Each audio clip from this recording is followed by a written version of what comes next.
सोचो, अगर कल सुबह तुम उठो और तुम्हारा शहर जिंदा ना हो, मतलब बिल्डिंग वही है, रोड वही है, इंसान वही है, लेकिन शहर की हवा ऐसा लगे जैसे किसी ने रोक दी है और वक्त भी जैसे थम गया हो। ऐसा कुछ आपने शायद एक सीरीज में देखा होगा जिसका नाम था स्ट्रेंजर्स थिंग, और जहां एक दुनिया की बात करी थी जो थी अपसाइड डाउन।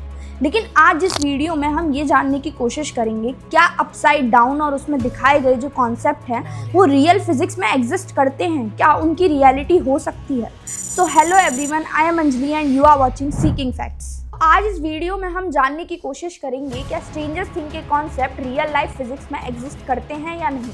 हर कहानी एक दरवाजे से शुरू होती है और ऐसा ही कुछ हॉकिंस में हुआ। एक लैब जहां बहुत सारे एक्सपेरिमेंट किए गए बच्चों पर और एक्सपेरिमेंट आउट ऑफ कंट्रोल हो गए, जिसकी वजह से स्पेस टाइम पूरी तरीके से फट गया और उसने रास्ता खोला दो जगहों के बीच का, जिसको शो में बहुत बार पोर्टल बोला गया है, रिफ्ट बोला गया है, लेकिन असल में अगर फिजिक्स से इसको समझें तो फिजिक्स में इसे वर्म होल बोला गया है। आइए अब समझते हैं कि वर्म होल क्या होता है। अगर हम यूनिवर्स को समझने की कोशिश करें तो यूनिवर्स कोई सीधी सड़क नहीं है। अगर आप एक कपड़े को दो बार फोल्ड करोगे और उसके बीच में सुई से एक छेद कर दोगे तो एक शॉर्टकट बनता है। उस शॉर्टकट को बोलते हैं वर्म होल। फिजिक्स में हम उसे आइंस्टाइन रोजन ब्रिज के नाम से भी जानते हैं। ये सुनने में बहुत कूल लगता है, लेकिन कहानी की असल शुरुआत यहीं से होती है, क्योंकि हर वर्म होल खुद को तोड़ देता है। ऐसा क्यों होता है? क्योंकि ग्रेविटी जो है वर्म होल को अंदर दबा देती है। जैसे एक मिट्टी का गड्ढा होता है जो खुद भर जाता है, उसी तरीके से वर्म होल भी जो है वो खुद पे खुद भर जाता है। लेकिन सीरीज में ये दिखाया गया है कि एक स्टेबल वर्म होल है। ऐसा क्यों है कि वर्म होल स्टेबल नहीं रह पाता? क्यों वो खुद बनता है और खुद ही खत्म हो जाता है? ऐसा इसीलिए है क्योंकि वर्म होल को रोकने के लिए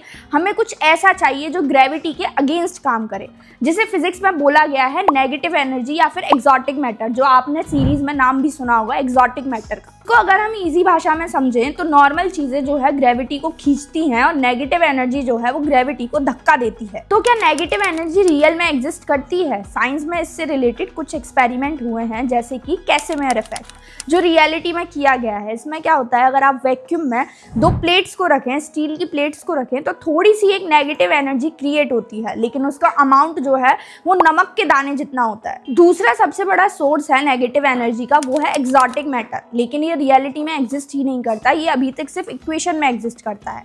और तीसरा सबसे बड़ा सोर्स है क्वांटम वैक्यूम। स्पेस जो है वो पूरी तरीके से वैक्यूम नहीं होता है, वहाँ फ्लक्चुएशन होती हैं, लेकिन उसे कंट्रोल करना इम्पॉसिबल है। और अगर हमें अर्थ साइज जितना वर्म होल को कंट्रोल करना है तो हमें जुपिटर की मास एनर्जी लगेगी। दूसरा सबसे फेमस कॉन्सेप्ट है अबियस का। मूवीज में, गूगल पर काफी ज्यादा फेमस हो रहा है ये कॉन्सेप्ट, जहां ये दिखाया जा रहा है कि ये ऐसी जगह है जहां वैक्ना रहता है। लेकिन फिजिक्स में इसका मतलब कुछ और है, क्योंकि फिजिक्स में ब्लैक होल के बीच को भी एबियस बोल दिया जाता है, कभी कभी क्वांटम वैक्यूम को भी एबियस बोल दिया जाता है, और मल्टीवर्स के बीच का जो स्पेस होता है उसे भी एबियस बोल दिया जाता है। लेकिन फिजिक्स के अकॉर्डिंग ऐसी कोई जगह रियलिटी में अभी तक तो एग्जिस्ट नहीं करती है। अगर इसी को हम कार्डाशेव स्केल से समझने की कोशिश करें तो एंगल कुछ और निकलेगा। कार्डाशेव स्केल क्या है? कार्डाशेव स्केल एक स्केल है जो यूनिवर्स की सिविलाइजेशन को टाइप्स में डिवाइड करता है। इसमें टोटल 5 टाइप्स हैं, टाइप 0, टाइप 1, टाइप 2, टाइप 3 और टाइप 4।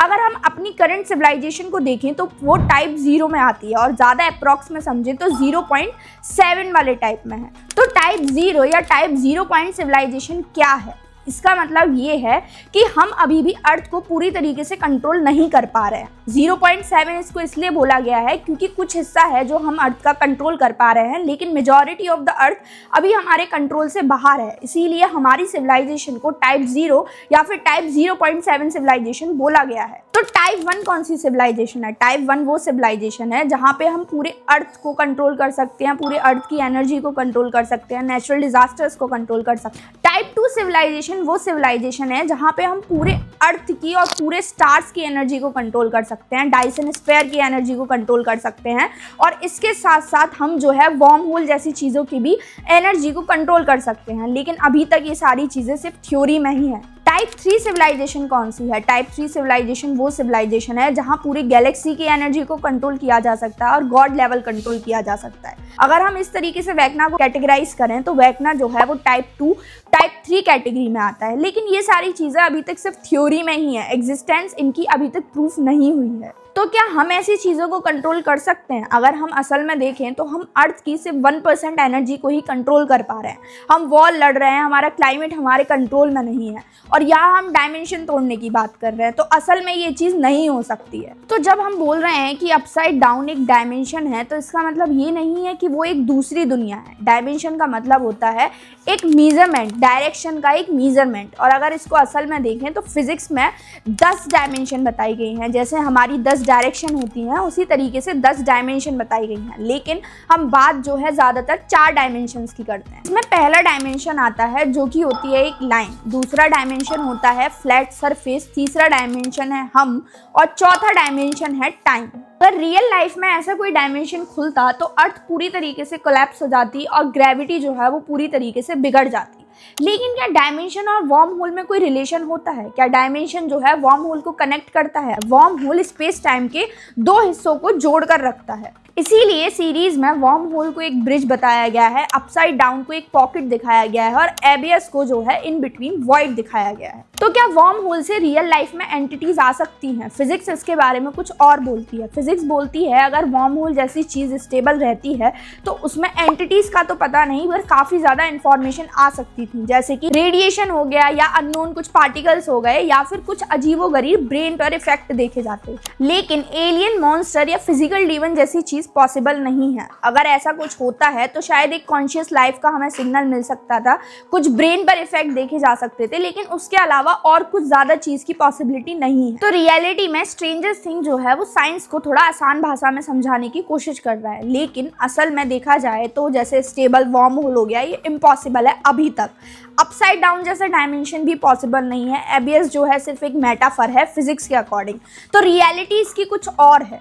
आप लोग ये सोच रहे होंगे कि ये कहानी इतनी ज़रूरी क्यों है। अगर देखें तो इंसान सपने देखता है, इसीलिए साइंस का जन्म हुआ, और शायद हो सकता है कि आज की फिक्शन कल की रिसर्च बन जाए। हो सकता है आज की रियलिटी के लिए अपसाइड डाउन या वैकना जो है एक फिक्शनल सब्जेक्ट हो, लेकिन सवाल पूछना ही इंसान को आगे लेके जाता है। If you find this video interesting then please do like, share and subscribe to our channel seeking facts, and comment section में जरूर बताएं कि आपको ये वीडियो कैसी लगी और आपका क्या मानना है इस सब के बारे में।